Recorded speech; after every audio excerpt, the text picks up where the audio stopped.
Mga achievements ni Fiang Smith o PBB Fiang at pagtulong niya sa pamilya na makaahon sa buhay. Pamilya ang nagpapalakas ng loob ni Fiang lalo na ngayon na malayo siya sa kanila. Super close si Fiang sa kanyang ina at para lang silang mag-best friends. Si Mommy Myrna kasi ang isang tao na nakakaintindi sa kanya at gumagabay sa kanya. Number 1 din siya sa buhay niya na nakaalalay at nagsasalba kapag dumadating ang mga depressing moments sa buhay niya. Mahal na mahal nga niya ang kanyang ina at minsang ding nasabi na she can take a bullet for her. Yakap lang ni Mommy Myrna, aayos na ang pakiramdam nito. Kaya kung below the belt na ang pagtira ng ibang tao sa pamilya ni Fiang, hindi niya ito mapapalampas. Isang mabait, mapagmahal at matulunging tao. Iyan ang paglalarawan kay Fiang ng mga taong malapit at nakakakilala sa kanya. Laking probinsya si Fiang at sa Laguna siya nagkaisip kasama ang kanyang lola. Kaya naman sobrang sweet siyang apo sa taong tumayong pangalawang magulang niya. Kaya naman miss na miss niya ang lola matapos nitong pumanaw. Inalagaan kasi siya nito noong kailanganin na mag-OFW ng kanyang ina. Mahirap ang naging buhay nila sa probinsya at hindi kaya ni Mommy Myrna na makitang naghihirap ang mga ito. Dahil nakikita ang kinalakihang paghihirap habang siya ay lumalaki at nagkakaisip, ginusto rin niya na makatulong sa kanyang pamilya. Hindi na nga kasi ginusto ni Fiang na maranasan ang masaid sa pera, maputulan ng kuryente, at kumain ng asin at toyo sa umagahan. Kaya napunta si Fiang sa online content creation para mas mabilis na makatulong sa mga gastusin sa bahay. Dahil sa dami ng kanyang endorsements, nakakatulong siya kahit papaano sa ina matapos nitong huminto na magtrabaho sa ibang bansa. Sa buti ng kalooban ni Fiang, nakatulong siya na maoperahan ang tito niya na nagkasakit.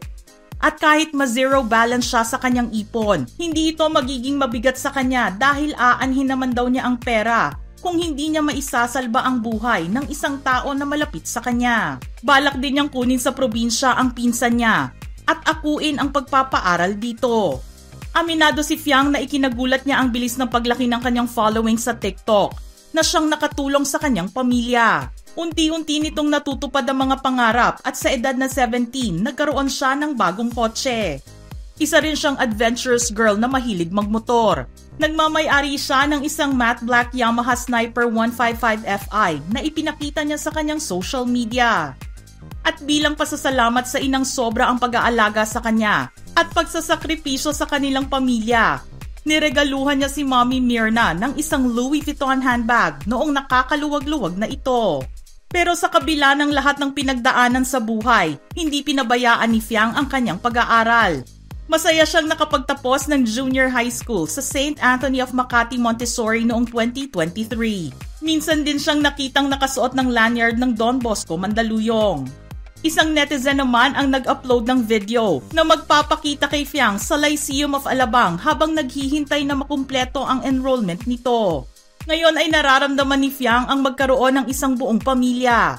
Hindi kasi sila madalas magkasama ng ama dahil nasa malayo ang trabaho nito.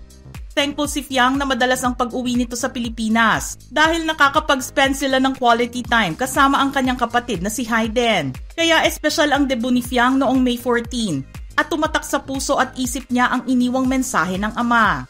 Aniya, just want to make sure that every moment of your life, you live with purpose. Maximize your time and spend that time with the people you love, doing the things you love. Sobra ang pagmamahal nito sa kanyang nag-iisang anak na babae. Kaya naman marami ang naiyak nang magsayaw silang mag-ama sa kaarawan nito, kasabay ng kantang Dance with My Father. Kahit sikat at kilala na sa TikTok, dumaan pa rin sa butas ng karayom si Fiang para makapasok bilang official housemate sa PBB Gen 11. Nakikitang bottled up ang emotions ni Fiang sa loob ng bahay ni Kuya dahil sa kalungkutan na mawalay siya sa kanyang pamilya. Misunderstood girl ang paglalarawan ni Fiang sa kanyang sarili habang nasa PBB house. Pero umaasa siya na hindi na ito mangyayari pang muli dahil ipinapakita lang niya ngayon kung sino si Fiang sa likod at harap ng camera. Mga ka-showbiz peeps, ano ang inyong reaksyon sa ating kwento ngayon? Type your thoughts in the comment section below.